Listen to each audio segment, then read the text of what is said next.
নমস্কার, আপনারা দেখছেন মহিষাগ্নি টিভি বাংলা। বিশেষ খবর এই মুহূর্তে।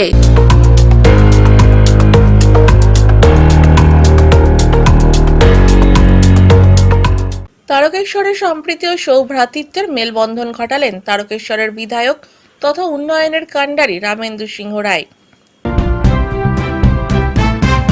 জঞ্জাল সরাতে এবার বড় প্রকল্প নিল স্ট্রিট আরবান ডেভেলপমেন্ট এজেন্সি। যোগাযোগের নতুন দিগন্ত। স্বরূপনগরের ইছামতি নদীর উপরে নবনির্মিত সেতু উদ্বোধন করলেন প্রধানমন্ত্রী। ব্রিগেডের জনসভায় বিপুল পরিমাণে মোদির সমর্থকরা যাওয়ার কারণে বসিরহাট মহকুমার বিভিন্ন রুটের যাত্রীবাহী বাসের অমিল দেখা দিয়েছে। দীর্ঘ প্রতীক্ষার অবসান ঘটিয়ে কালিয়াগঞ্জ ব্লকের ভেলাই থেকে সাদিপুর পর্যন্ত পাকা রাস্তা সংস্কারের কাজের সূচনা হলো। বিনা চিকিৎসায় রোগীর মৃত্যুর ঘটনায় উত্তেজনা ছড়ালো কালিয়াগঞ্জে। তারকেশ্বরে সম্প্রীতি ও সৌভ্রাতৃত্বের মেলবন্ধন ঘটালেন তারকেশ্বরের বিধায়ক তথা উন্নয়নের কাণ্ডারি রামেন্দু সিংহ রায়। 22তম রমজান উপলক্ষে একটি বিরাট ইফতারের আয়োজন করা হয় তারকেশ্বর নতুন বাস স্ট্যান্ডে। চলছে পবিত্র রমজান মাস। মুসলিম সম্প্রদায়ের কাছে এই মাস অত্যন্ত গুরুত্বপূর্ণ। এই দিনের ইফতারে সকল ধর্মপ্রাণ মানুষের উপস্থিতি ও আন্তরিক সহযোগিতায় অনুষ্ঠানটি অত্যন্ত সুষ্ঠু ও সুন্দরভাবে সম্পন্ন হয়েছে। একই মঞ্চে ইফতারে অংশগ্রহণ করেন হিন্দু মুসলিম সম্প্রদায়ের মানুষেরা। বার্তা একটাই, সৌভ্রাতৃত্বের মেলবন্ধন ঘটুক বাংলায়। তারকেশ্বরে সম্প্রীতি ও সৌভ্রাতৃত্বের মেলবন্ধন ঘটালেন তারকেশ্বরের বিধায়ক তথা উন্নয়নের কাণ্ডারি রামেন্দু সিংহ রায়। 2021 সালে এখানকার হিন্দু মুসলিম সব মানুষের আশীর্বাদ দোয়া নিয়ে আমি বিধায়ক হয়েছি। তখন থেকে যেমন এই রমজান মাসে ইফতার দিই, ঠিক তেমনি দুর্গা পূজাতে আমার হাজারো গরিব মায়েদের আমি তাদের হাতে কাপড় তুলে দিই, যাতে নতুন বসন করে মায়ের কাছে তার পূজাটা দিতে পারে। ঠিক আজকের এই ইফতারের পর প্রত্যেকটি মসজিদে ইমাম সাহেবদের জন্য আমার একটা প্রীতি উপহার যাবে, যাতে ফল, তাদের পোশাক এটা থাকে। ঠিক তেমনি গরিব আমার মুসলিম ঘরের মা বোনেদের জন্য কিছু কাপড় পৌঁছে দেবে। এই বাংলা সম্প্রীতির বাংলা, এই বাংলার সংস্কৃতি হিন্দু মুসলমান খ্রিস্টান বৌদ্ধ শিখ জৈন পারসিক সব ধর্ম, বিশ্বাসে ধর্ম আর মানবতা এই হৃদয়ে। তাই আমার নেত্রীর ধর্ম হচ্ছে মানব ধর্ম, আমরা তার সৈনিক। এই সবাই সেই মানবতার ধর্মে আমরা আবদ্ধ, তাই সব ধর্মের সব অনুষ্ঠানে আমি থাকব। আজকে আপনারা দেখেছেন আমরা এর ভেতরে 1200 মানুষের আয়োজন করেছিলাম। প্যান্ডেল থেকে বাইরেও এসেছে, যা মনে হচ্ছে আমার প্রায় 2000 ইফতারে আমার মুসলিম সমাজের মানুষ এসে অংশগ্রহণ করে। রাজপথে নামছেন, পাশাপাশি দেখুন, অপদার্থ হচ্ছে প্রধানমন্ত্রী। তিনি হঠাৎ করে গ্যাসের দাম বাড়িয়ে দিলেন, কিন্তু এই বাড়তি দাম দিয়ে যে মানুষ গ্যাসটা পাবে, এমনও গরিব মানুষ আছে তাদের আজকে শেষ হয়েছে, গতকাল শেষ হয়েছে, পরশু হয়েছে, তারা পাচ্ছে না। সব মানুষ আগে ব্যবস্থা করে একটা সিস্টেম, এ তো সিস্টেম জানে না, শুধু মানুষকে লাইনে দাঁড় করাও। এই অপদার্থ প্রধানমন্ত্রী যত তাড়াতাড়ি বিদায় নেয়, ভারতবাসী বেঁচে যাবে। জঞ্জাল সরাতে এবার বড় প্রকল্প নিল স্ট্রিট আরবান ডেভেলপমেন্ট এজেন্সি। জঞ্জাল সরাতে এবার বড় প্রকল্প নিল স্ট্রিট আরবান ডেভেলপমেন্ট এজেন্সি। এই প্রকল্পের কাজ ইংরেজ বাজারে শুরু হলো শনিবার। উপস্থিত ছিলেন পৌরসভার chairman Krishnendu Narayan Chowdhury, vice chairman Sumala Agarwala, councillor Shubhamoy Basu, Chaitali Ghosh Sarkar, Gayatri Ghosh সহ সিআইসি সদস্যরা। দিল্লির একটি বেসরকারি সংস্থা ইংরেজ বাজার ও পুরাতন মালদা পৌরসভার মোট 4টি এলাকায় জমে থাকা জঞ্জাল প্রক্রিয়াকরণ করবে। মোট খরচ প্রায় 8 কোটি টাকা। একটি অত্যাধুনিক মেশিনের মাধ্যমে জমে থাকা বর্জ্য 3 ভাগে ভাগ করা হবে। প্লাস্টিক, বায়োসয়েল এবং স্টোন চিপস। বায়োসয়েল দিয়ে পরে জৈব সার তৈরি হবে। এই 3টি জিনিসকে একই সময়ে পৃথক করবে মেশিনটি। প্রতিদিন প্রায় 1000 টন বর্জ্য প্রক্রিয়াকরণ হবে একটি প্লটে। ইংরেজবাজার পৌরসভার বাইপাস লাগোয়া প্ল্যান্ট, কাঞ্চনটার এবং বাহাদুরপুরে একই সঙ্গে কাজ চলবে। বেশ কিছু প্রক্রিয়াজাত বর্জ্য চলে যাবে গুজরাট সহ অন্যান্য রাজ্যে। এই প্রক্রিয়ার দায়িত্ব পেয়েছে দিল্লির একটি বেসরকারি সংস্থা। কৃষ্ণেন্দু নারায়ণ চৌধুরী বলেন, এই প্রকল্পের মাধ্যমে ইংলিশ বাজার শহরে আর জঞ্জাল জমবে না, শহর ঝকঝকে হবে। তাই চান মুখ্যমন্ত্রী মমতা বন্দ্যোপাধ্যায়। ওয়েস্ট হচ্ছে সেই ওয়েস্টগুলোকে রিসাইক্লিং করা হচ্ছে। এখানে দেখছেন একদিকে প্লাস্টিক, একদিক দিয়ে গুঁড়া, আর আরেক দিক দিয়ে ম্যানুয়ার তৈরি হচ্ছে। এগুলো একটা দিল্লির এক কোম্পানি পেয়েছে, যারা ওয়েস্ট বেঙ্গলে অনেক জায়গায় পেয়েছে। আমাদের দীর্ঘদিন ধরে যে আমাদের ছিল যে শহরটা সুন্দর করতে হবে, জঞ্জাল ফ্রি শহর, এরা মাননীয় মুখ্যমন্ত্রী সব জায়গায় আপিল করে। শহর সুন্দর করতে হবে, গ্রাম সুন্দর করতে হবে, ওয়েস্টগুলোকে করতে হবে। আমাদের এখানে প্রাইমারি যে গ্রাউন্ড সেটা আজ থেকে এখানে আমরা চালু করলাম। এরপরে আছে কাঞ্চনটার, এটা মেন জায়গা, ওইটা হবে, আর বাহাদুরপুর।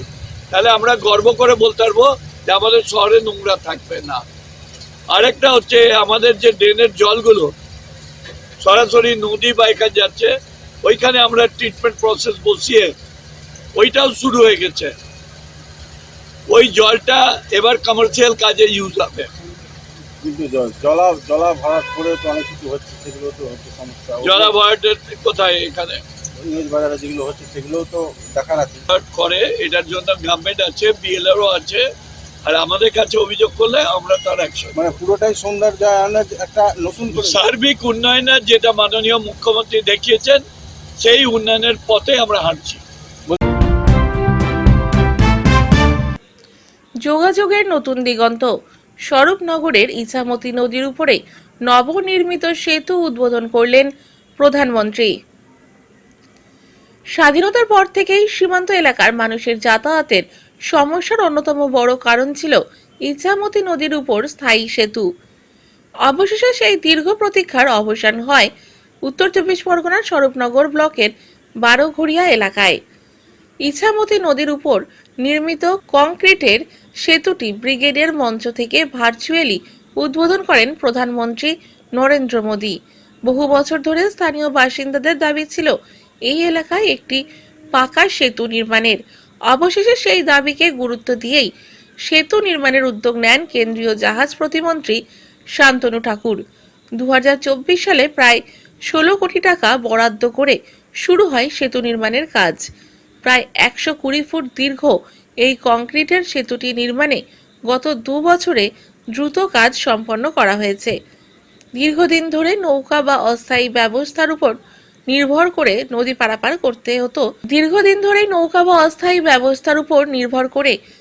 পারাপার করতে হতো স্থানীয় মানুষকে।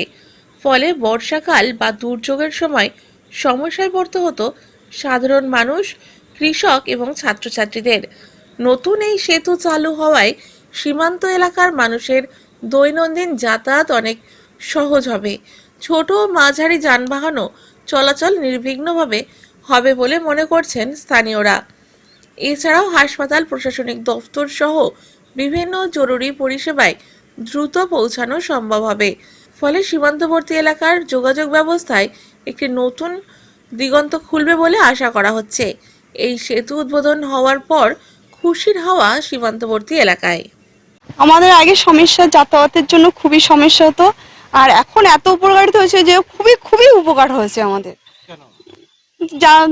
ব্রিজ হওয়ার জন্য, ব্রিজটা তৈরি হওয়ার জন্য খুবই দরকার ছিল আমাদের। আগে আমাদের যাতায়াতের খুবই দরকার হতো। জি, আমাদের ভয় নিজেদের জীবনের নিয়ে। এখন আমাদের ব্রিজটা উপকার হয়েছে খুবই, যে আমাদের জীবনের আর ঝুঁকি নেই, এটাই এর জন্য। না তো ঘটতো, সব সময় আমাদের মনের ভিতরে একটা থাকতো, বাঁশের স্যাকো দিয়ে যাতায়াত করা মানে তো অনেক রিস্কের উপরে, অনেকবার ভেঙেও গিয়েছে আমাদের এই আমাদের ভীষণ একটা আশা ছিল যে একটা ব্রিজ হবে, সেটা আমাদের আশা পূরণ হয়ে গিয়েছে এবার। দীর্ঘদিন প্রতীক্ষার ফল হিসেবে আমরা আজকে দেখতে পেলাম মাননীয় প্রধানমন্ত্রী ভার্চুয়ালি ব্রিগেড থেকে আমাদের এই যে ইসামতি নদীর উপর যে ব্রিজটাকে উদ্বোধন করলেন। আমি সাধুবাদ জানাই এবং সঙ্গে অসংখ্য ধন্যবাদ জানাই আমাদের লোকপ্রিয় সাংসদ, আমাদের গর্ব কেন্দ্রীয় মন্ত্রী শ্রী শান্তনু ঠাকুর মহাশয়কে। তিনি স্বরূপনগরবাসীর কথা ভেবে এই ব্রিজটাকে অতি দ্রুত সম্পন্ন করেছেন। তার উদ্যোগেই এই ব্রিজটা আমরা স্বরূপনগরবাসীর কাছে উৎসর্গ করতে পারলাম। আপনি দেখবেন স্বরূপনগরের থেকে রেল লাইনে যোগাযোগ বলুন বা কলকাতায় যাওয়ার জন্য একটা মাত্রই ব্রিজ ছিল আমাদের, সেটা হচ্ছে তেঁতুলিয়া ব্রিজ। অধিকাংশ লোকজন চারঘাটবাসী বা ব্লক বা হসপিটালে যেতে গেলে এখানে আশেপাশে দুই একটা বাঁশের সেতু আছে, সেই সেতুগুলো অত্যন্ত দুর্বল, সেখানে জীবনের ঝুঁকি নিয়ে তাদের পারাপার করতে হতো। বা প্রশাসন আছে, স্বরূপনগর থানা পাশেই আছে, কোনো রকম কোনো ইনসিডেন্ট বা কোনো রকম কোনো কিছু ঘটনা ঘটলে তারা দ্রুত পৌঁছাতে পারতো না। এই ব্রিজটা হওয়ার কল্যাণে সমস্ত জনগণ, কিছু না হলেও স্বরূপনগর প্রায় 2 লক্ষ লোক এই ব্রিজের দ্বারা উপকৃত হবে। দেখুন, আমাদের এই ব্রিজের সঙ্গে সঙ্গে সবথেকে বেশি যেটা প্রায়োরিটি ছিল তরুণীপুর যে ব্রিজটা, উনি কথা দিয়েছেন আগামীতে খুব দ্রুত আমরা তরুণীপুরের ব্রিজটাকেও আমরা সম্পন্ন করব। আমি চমক বলবো না, ভারতীয় জনতা পার্টি কখনো চমক দেয় না, কাজ করে দেখায়। সাধারণ জনগণের সঙ্গে, মাটির সঙ্গে থেকে কাজ করে। প্রত্যেকটা আপনি জনমুখী প্রকল্প দেখুন, সেন্ট্রাল গভর্নমেন্টের জনমুখী প্রকল্পগুলো রাজ্য সরকার আটকে রেখেছে, কিন্তু তারপরেও প্রধানমন্ত্রীর যে উচ্ছ্বাস, প্রধানমন্ত্রীকে যে উচ্ছ্বাস আপনি এখানে দেখতে পেলেন, এটা অভাবনীয়। আগামীতে যে পরিবর্তন হতে চলেছে, শুধু পরিবর্তন বলবো না, বিদায়ও বলবো না, যে তৃণমূল কংগ্রেসের বিসর্জন হতে চলেছে সেটা একদম নিশ্চিত। আমার নাম রিপন বিশ্বাস, বনগাঁ সাংগঠনিক জেলার সাধারণ সম্পাদক, ভারতীয় জনতা পার্টি।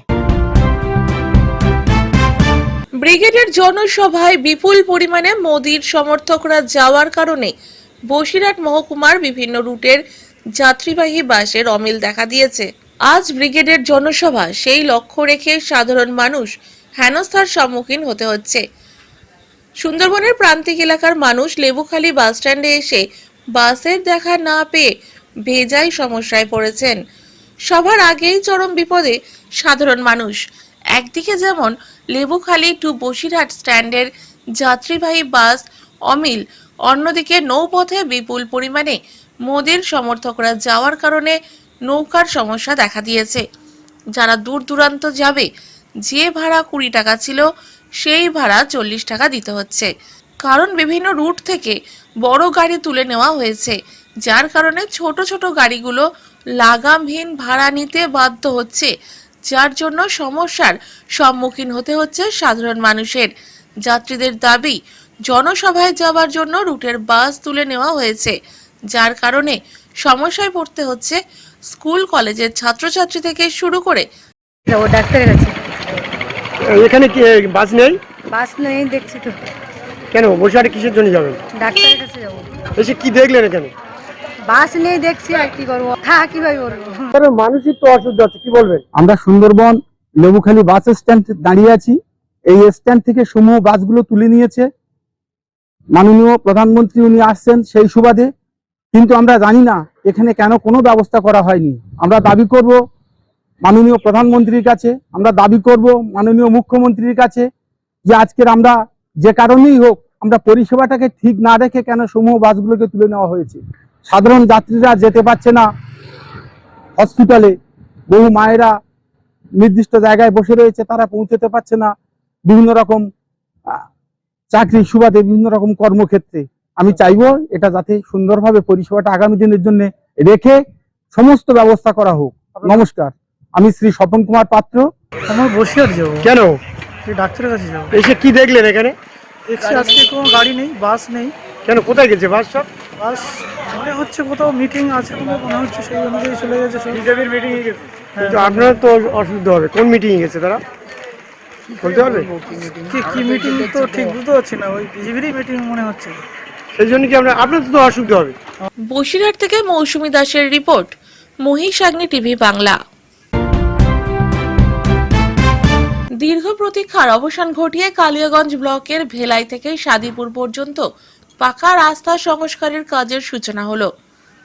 শনিবার দুপুরে সাদিপুর মোড়ে রাস্তা সংস্কার কাজের সূচনা অনুষ্ঠান হয় ফিতে কেটে। জেলা পরিষদের পূর্ত কর্মাধ্যক্ষ নিতাই বৈশ্যর তত্ত্বাবধানে এই অনুষ্ঠানে উপস্থিত ছিলেন পঞ্চায়েত সমিতির সভাপতি হিরণময় সরকার, জেলা পরিষদের নারী ও শিশু কল্যাণ কর্মাধ্যক্ষ লতা সরকার, জেলা পরিষদ সদস্য রামদেব সাহানি, জেলা পরিষদের কো-মেন্টর অসীম ঘোষ, হেমতাবাদ পঞ্চায়েত সমিতির পূর্ত কর্মাধ্যক্ষ প্রদীপ বর্মন, প্রাক্তন প্রধান সুজিত বর্মন, সমাজসেবী উত্তম সরকার ও বাবলু ঘোষ প্রমুখ। পথশ্রী 4 প্রকল্পে কালিয়াগঞ্জ কলেজ থেকে ভেলাই পর্যন্ত 5.5 কিলোমিটার রাস্তা সংস্কারের সূচনা হলো। রাস্তার কাজের সূচনা হওয়ায় খুশি এলাকার মানুষেরা। আমরা বলতে পারবো না এটা আমরা কি পেলাম। দীর্ঘদিন যাবৎ আমরা এই রাস্তাটা নিয়ে খুব ভোগান্তিতে ছিলাম। বাচ্চা কাচ্চার পড়াশোনার জন্য স্বাস্থ্যকেন্দ্রে যাব, এখানে আমাদের একটা সারদা শিশুতীর্থ আছে, মাগুলো নিয়ে যাচ্ছে, যে রাস্তার মধ্যে যে বিশৃঙ্খলা পায় দুর্ঘটনা ঘটতো সেটা আমরা সমাধান করতে পারছি দীর্ঘ 8-9 বছর ধরে, পারিনি। কিন্তু আজকে বিজেপির কাছে যাচ্ছি বা এমপি সাহেবের কাছে যাচ্ছি, যারা জনপ্রতিনিধি তাদের কাছে তো মানুষ যাবেই। এইভাবে যে আমরা গেছি আমরা খুব হয়রানি। সেখানে আমরা পথশ্রীর মাধ্যমে 4 ফেজে যে আমরা পুরো রাস্তাটা পেয়ে গেলাম, এর জন্য কিন্তু কুর্নিশ জানাতে হবে আমাদের সবারই, মমতাময়ী দিদিকে। এই দিদি আমাদেরকে দারুণভাবে উপকার করলো, যেটা আমরা বুঝতে পারবো না যে আমাদের কতটা উপকার হলো। এই উপকারটা যে পাওয়ার পরীক্ষিতে জনসাধারণ হিসাবে আমরা যে ভাবনা ভাবছি সেটাতে আমরা খুব উৎফুল্ল এবং আনন্দিত। গ্রামের মানুষের এত চাপ ছিল, এত চাহিদা ছিল, কারণ কালিয়াগঞ্জ ব্লকের সবচেয়ে গুরুত্বপূর্ণ যে রাস্তাটা সেটা হচ্ছে হেমতাবাদ ব্লকের মালুন থেকে কালিয়াগঞ্জ কলেজ মূল সদরে যাওয়ার, অর্থাৎ কালিয়াগঞ্জ ব্লকের বেশ কয়েকটা পঞ্চায়েত এবং সাথে হেমতাবাদের কয়েকটা পঞ্চায়েত মিলে যে রাস্তার মধ্য দিয়ে কালিয়াগঞ্জ সদরে যায়, সেই রাস্তাটা বেহাল শুধু না, একদম এত খারাপ অবস্থা ছিল। স্থানীয় মানুষজন আন্দোলন করেছিল, ডিএম অফিসে তারা বহুতবার ডেপুটেশন দিয়েছিল। শেষ পর্যন্ত আজকে রাস্তাটার শুভ কাজ শুরু হলো বাকি পার্টটা, যার জন্য স্থানীয় মানুষ, বিশেষ করে সাদিপুরের মানুষ, মালুনচা হেমতাবাদের মানুষ খুব খুশি আজকে। প্রথম পর্যায়ে কতখানি রাস্তা কোথা থেকে কোথায় ছিল, দ্বিতীয় পর্যায়ে কোথা থেকে কোথায়? প্রথম পর্যায়ে আপনার কালিয়াগঞ্জ কলেজ থেকে ভেলাই অবধি ছিল, ধরুন 5-5.5 কিলোমিটার রাস্তা ছিল। আর আজকে ভেলাই থেকে শুরু করে একদম মালুন অবধি প্রায় 8 কিলোমিটার, 8 কিলোমিটার রাস্তা। একদম কালিয়াগঞ্জ আর হেমতাবাদ দুটো ব্লক মিলে, দুটো ব্লকেরই মানুষজন একসাথে কালিয়াগঞ্জ সদরে যাওয়ার মূল রাস্তা ছিল এটা। আজকে মামাটি মানুষের সরকার, আমাদের পশ্চিমবঙ্গ সরকার, মমতা বন্দ্যোপাধ্যায় আমাদের গ্রামের মানুষের চাহিদা পূরণ করেছেন। তিনি পথশ্রী প্রকল্পের মধ্য দিয়ে আজকে আমাদের দীর্ঘদিনের দাবি, যেটা প্রধানমন্ত্রী সড়ক যোজনাতে ছিল, দিল্লির সরকার, মোদীর সরকার যেটাতে টাকা দেয়নি, আজকে আমাদের মুখ্যমন্ত্রী মমতা বন্দ্যোপাধ্যায় মামাটি মানুষের সরকার পথশ্রী 4 ফেজের মধ্য দিয়ে টাকা দিল এবং গ্রামের মানুষের রাস্তা তৈরি হলো। এখানে এই ফেজে 3,17,00,000 আর আগে 2 কোটি সামথিং টাকা ছিল, মোট 5.5 কোটি টাকার ব্যয়ে এই রাস্তাটা হচ্ছে। কালিয়াগঞ্জ থেকে বিভাস সাহার রিপোর্ট, মহিষাগ্নি টিভি বাংলা। বিনা চিকিৎসায় রোগীর মৃত্যুর ঘটনায় উত্তেজনা ছড়ালো কালিয়াগঞ্জে। আবারও বিনা চিকিৎসায় রোগীর মৃত্যুর ঘটনায় উত্তেজনা ছড়ালো কালিয়াগঞ্জ স্টেট জেনারেল হাসপাতালে। ঘটনার খবর পেয়ে ছুটে আসে কালিয়াগঞ্জ থানার পুলিশ ও জেলা পরিষদের পূর্ত কর্মাধ্যক্ষ নিতাই বৈশ্য এবং হাসপাতাল সুপার ডক্টর জয়দেব রায়। পরিবারের লোকেদের অভিযোগ, শ্বাসকষ্টের কারণবশত বৃহস্পতিবার কালিয়াগঞ্জ ব্লকের ভান্ডারের আদিবাসী পাড়ার সুনিরাম হেমব্রম বছর 42-এর এক ব্যক্তিকে হাসপাতালে ভর্তি করানো হয়। স্বাভাবিক ছিল শুক্রবার বিকেল পর্যন্ত। আচমকাই সন্ধ্যার পর থেকে পুনরায় শ্বাসকষ্ট বেড়ে যায়। পরিবারের লোকেরা বারবার কর্মরত নার্স ও চিকিৎসকদের অক্সিজেন দিতে বললেও কোনো প্রকার কর্ণপাত করেননি তারা। অভিযোগ মৃতর পরিবারের লোকেদের। বিনা চিকিৎসায় মৃত্যু হয় সুনিরাম হেমব্রমের। অভিযোগ করেন মৃতের আত্মীয় তাপস হেমব্রম। এরপর ক্ষোভে ফেটে পড়ে রোগীর আত্মীয়রা। পরে কালিয়াগঞ্জ থানার পুলিশ ও জেলা পরিষদের পূর্ত কর্মাধ্যক্ষ নিতাই বৈশ্য এবং হাসপাতাল সুপার ডক্টর জয়দেব রায়ের উপস্থিতিতে পরিস্থিতি স্বাভাবিক হয়। পরিবারের পক্ষ থেকে কর্মরত চিকিৎসক ও নার্সের বিরুদ্ধে লিখিত অভিযোগ জানানো হবে হাসপাতালের সুপার ও কালিয়াগঞ্জ থানায়। পুলিশ মৃতদেহ নিজেদের হেফাজতে নিয়ে ময়নাতদন্তের জন্য রায়গঞ্জ মেডিকেল কলেজে পাঠানোর ব্যবস্থা করে। সমস্যা কালকে 9:10-এর দিকে আমার জেঠুকে আনছিলাম হসপিটালে, সকালের দিকে আনছিলাম, সুনিরাম হেমব্রম। সমস্যা হচ্ছে যে কালকে আনছিলাম তখন তো মনে করছি ওরকম সমস্যা কিছু ছিল না, খালি হাত পাগুলো মনে করছি নড়াতে পারতেছিল না, ওটা সমস্যা ছিল। তো আজকে সকালে মনে করছি আমার যেটুকু শ্বাসকষ্ট হচ্ছিল, তো ডাক্তারকে বলা হয়েছিল, তো গ্যাস দিয়েছিল ওকে, তো গ্যাস দিয়েছিল। পরে বলে চেক আপ করাইছিল বলে চেক আপ করে ডাক্তার বলতেছে যে, পরে ডাক্তারকে বলছিল যে অক্সিজেন দরকার ছিল, তো ডাক্তার অক্সিজেন দেয়নি না কি বলে, তো ওটার জন্য এখন ওটা অভিযোগ রাখছে। মারা গেছে। আপনাদের অভিযোগটা হ্যাঁ, আপনাদের অভিযোগটা হচ্ছে অক্সিজেনের জন্য, চিকিৎসার গাফিলতি। হ্যাঁ, চিকিৎসার গাফিলতির জন্য। কাদের বিরুদ্ধে অভিযোগ? ডাক্তার আর নার্সের। তাদের বিরুদ্ধে কি আপনারা লিখিত কমপ্লেন করবেন? হ্যাঁ। কার কাছে কমপ্লেন করতেছে? হাসপাতাল সুপার থানা। দু জায়গায়। কি চাচ্ছ তোমরা? আমরা এখন তোমার শাস্তি চাই। সত্যি এটা খুব অত্যন্ত মর্মান্তিক ঘটনা। আমাদের কালিয়াগঞ্জ ব্লকের ভান্ডার পঞ্চায়েতের বাঘন বুথ, একদম রাস্তার ধারেই একটা আদিবাসী জনজাতির মানুষের পাড়া আছে। সেই পাড়াতে সুনিরাম হেমব্রম নামে একটা 40-45 বছরের যুবক ছেলে, তার দুটো সন্তানও রয়েছে। আজকে গতকাল সে শ্বাসকষ্টজনিত কারণে হসপিটালে ভর্তি হয়েছিল। তো পরবর্তীকালে হসপিটালে ভর্তি হওয়ার পর তার শ্বাসকষ্ট হচ্ছিলই, বারবার সে নাকি তার পরিবারের লোকজন বারবার বলছিল যে তার শ্বাসকষ্ট হচ্ছে, অক্সিজেন দেওয়া হোক বা প্রকার চিকিৎসা করা হোক। তো পরিবারের লোকদের পক্ষ থেকে যেটা আমাদের কাছে জানালো যে দাদা এরকম আমার পেশেন্টটা মারা গেছে, আমরা বারবার করে অক্সিজেন দেওয়ার কথা বলছিলাম, যার জন্যই আজকে হসপিটালে আসা এবং প্রকৃতপক্ষে অ্যাকচুয়াল কী ঘটনা হয়েছে সুপারের সাথে কথা বলা। তাতে আমরা দেখলাম যে আমার মনে হয় কোথাও সিস্টেমে একটু সমস্যা ছিল, নার্স বা ডাক্তার ইত্যাদি কোথাও না কোথাও একটা কম্বিনেশনে গোলমাল হয়েছে, যার জন্যই আমরাও সুপারের সাথে কথা বললাম যে একটা আপনারা প্রপার তদন্ত করেন, পরিবারের লোকজন যারা আছে তারা পরবর্তীকালে যদি কোনো পুলিশ কেস বা ইত্যাদি প্রশাসনিকভাবে কোনো পদক্ষেপ নেওয়ার চেষ্টা করে আমরা কথা বলি, সেটা দেখছি কি করা যায়। লিখিত কমপ্লেন করা হচ্ছে বলে জানিয়েছে। হ্যাঁ, সেটা পরিবার নিশ্চয়ই চাইবে যে তাদের এই যে একটা অকাল মৃত্যু হয়েছে, তারাও খুব মানে শোকাহত।